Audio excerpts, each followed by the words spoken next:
De la testostérone naturelle, cette fois avec le 15 de France qui prépare sa prochaine rencontre de la Coupe du Monde jeudi contre l'Uruguay. Aujourd'hui, l'équipe de France avait rendez-vous avec ses fans. Entraînement en public à Rueil-Malmaison. Et vous y étiez, Martin Lange. Oui, sous une chaleur de plomb, Hélène, mais ça n'a pas arrêté les Rueillois.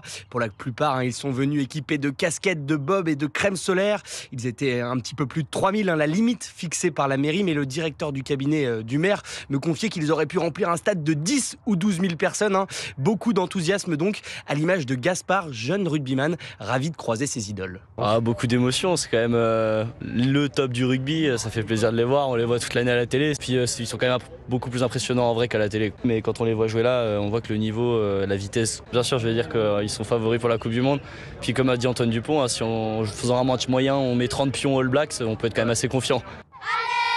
Et il y avait comme un petit air de Stade de France cet après-midi au stade du Parc à Rueil-Malmaison, entre les élèves des écoles de la ville que vous entendez derrière moi, un scandé Allez les Bleus et un début de Hola qui malheureusement n'a pas réussi à faire le tour du stade. Et donnez-nous les dernières nouvelles des Bleus, Martin.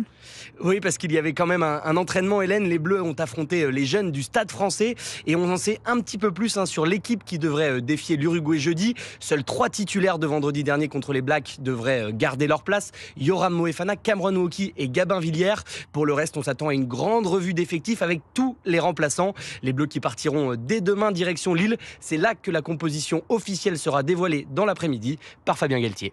Martin Lange en direct du camp de base du 15 de France à Rueil-Malmaison.